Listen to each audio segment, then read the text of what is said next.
কক্সবাজার বিমানবন্দরের রানওয়েতে উড্ডয়নের আগ মুহূর্তে উড়োজাহাজের সঙ্গে কুকুরের ধাক্কা লাগার ঘটনা ঘটে যায়। শনিবার সন্ধ্যা ৭টার দিকে এই ঘটনা ঘটে। এতে ফ্লাইটটি ছাড়তে ১ ঘণ্টা দেরি হয়। বিমানবন্দর সূত্র জানায়, ঢাকাগামী বেসরকারি এয়ার অ্যাস্টার উড়োজাহাজটিতে যাত্রী ছিলেন ৭২ জন। ধাক্কা লাগার ঘটনায় কুকুরটি মারা যায়। পরে ফায়ার সার্ভিসের সদস্য ও নিরাপত্তা কর্মীরা মৃত কুকুরটি সরিয়ে নেয়। রাত ৮টার দিকে উড়োজাহাজটি ঢাকার উদ্দেশ্যে ছেড়ে যায়। উড়োজাহাজের একজন যাত্রী জানান, সন্ধ্যা ৭টার দিকে যাত্রীরা বিমানে ওঠেন। এরপর উড়োজাহাজটি টার্মিনাল থেকে রানওয়ের দিকে যেতে থাকে। উড্ডয়নের আগ মুহূর্তে উড়োজাহাজের সঙ্গে কিছু একটা ধাক্কা অনুভব করেন তিনি। এই সময় যাত্রীদের মধ্যে আতঙ্ক ছড়িয়ে পড়ে। মুহূর্তেই উড়োজাহাজটি থামান পাইলট।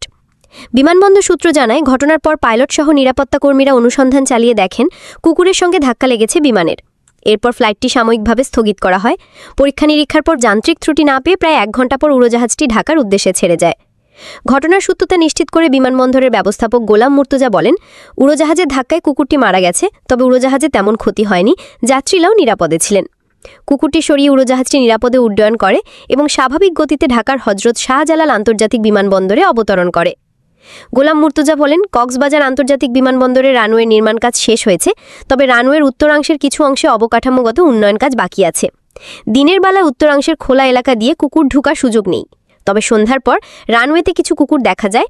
কম আলোতে রানওয়েতে কুকুর ঠিকমতো দেখা যায় না।